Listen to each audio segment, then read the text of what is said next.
Hello, my name is Michael Thomas. I am from Marietta. I love African American history. I'm also in the technology software business. I love to teach, and I love to talk about the city that I grew up in. And one of the pleasant memories that I have is Mom taking us to the library. I mean, not just the summertime, but always taking us to the library. We get our cards, we get stacks of books, and in the summer, my sisters and I would compete against who would read the most books. And at the end of the summer, we would get a certificate, and we would read like 25, 30 books. So, of all the things I've learned, one of the things that has lasted with me and that I think have done the best as far as making me a better person is the ability to read and the want to read. You can go anywhere, learn anything, experience things through reading. And once you can do that, that just opens up another door for you. I'm probably reading 4 or 5 books right now. If it's not on my Nook, it's a book that I'm reading. I listen to Audible in the car. So I love to read, and that's the one thing. Thanks, Mom, for taking us up to the library, and Dad for making sure we read every day. And so I'm really happy to have the opportunity to read to you. The book I'm looking at here, which is called The Undefeated. And the author's name is Kwame Alexander and Kadir Nelson. So I'm really excited to read about this book because it talks a lot about history, and the word undefeated is very powerful, because when you look at African Americans as a whole, right? We have survived, we have overcome, we have grown, learned, and we have never been beaten. And so we are the undefeated, and we will continue to be. One of the key weapons of being undefeated, though, is the ability and need and want to read. TV is nice, reading is better. So the undefeated, so let's go here. This is for the unforgettable, the swift, and the sweet ones, who hurdled history and opened a world of possible. And I'm putting here Jesse Owens here. Look up Jesse Owens, 1936 Olympics. The ones who survived America by any means necessary. Those are our people. We survived. We did what we had to do. And the ones who didn't, there are ones that didn't make it, right? But the ones that did carried on. This is for the undeniable, the ones who scored with chains on one hand and faith in the other. Always looking forward to the next day and making the world better, making their lives better.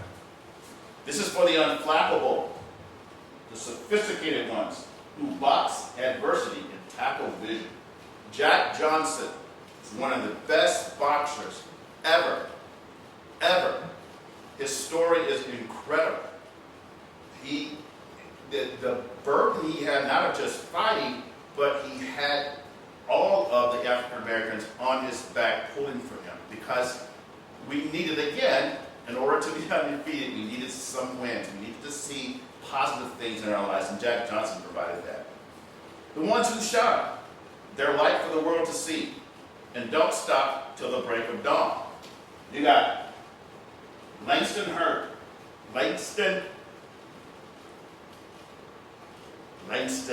Hughes. That's what I'm getting at. W.E.B. Du Bois. You have a number of authors here. Look those people up. Langston Hughes. Funny I should not remember that name. I'm listening to this book right now in my car. But Langston Hughes, one of the best poets ever. Zora Neale Thurston, one of the best African American authors of her time, recently had her notes transcribed to document the last living slave that came over on the boat.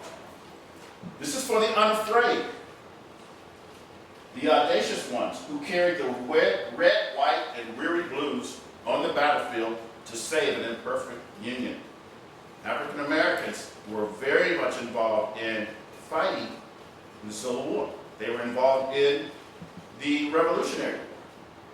So, the unafraid, to fight for this country because they were a part of this country. The righteous ones, marching ones who say, we shall not be moved because black lives matter. Our lives matter. We matter. For the unspeakable, there are horrible stories of how slaves were transported from Africa to the South Americas and to North America. They were basically stacked in ships. Many survived that. Many did not. The undefeated ones survived only to land to have to work a life of toil and slavery. This is for the unspeakable. I believe these are the 4 young ladies that died in the Birmingham church bombing that turned the cameras on to what was really going on and started changing a nation. These are for the unspeakable. The ones that their lives were snuffed out for one reason or another. Because of their color, they were wrong place at the wrong time, a number of things. But we can't forget them. They can't speak, but we just speak for them. This is for the unlimited, unstoppable ones, the dreamers and doers who swim across the big sea of our imagination and show us majestic shores of the promised land. Dr. King, peaceful, led the way. It wasn't just about that, it was about everybody. It was about poor people. It was about everything. The Wilma Rudolphs, the Muhammad Alis, the Althea Gibsons, the Jesse Owens, the Jordans and the LeBrons, the Serenas and the Cheryls, the Reese Whitleys and the undiscovered. Of all these athletes who have stood up and not only use their abilities to compete, but use their abilities to represent and stand for something and help others, unlike us, to bring their vision to you. This is for the unbelievable, the we real cool ones.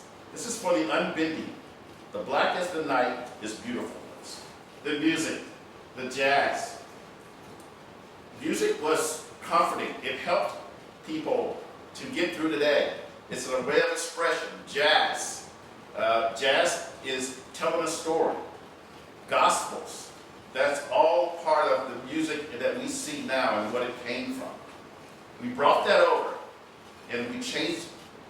This is for the underdogs and the uncertain, the unspoken, but no longer untitled. This is for the undefeated. This is you and you and you and you. This is for us. I challenge you to pick up a book. It doesn't have to be, it could be any kind of book. Just read and let reading take you where you want to go. Let reading tell you where we've come from, and let reading help set the path of where you want to go. The undefeated. Thank you.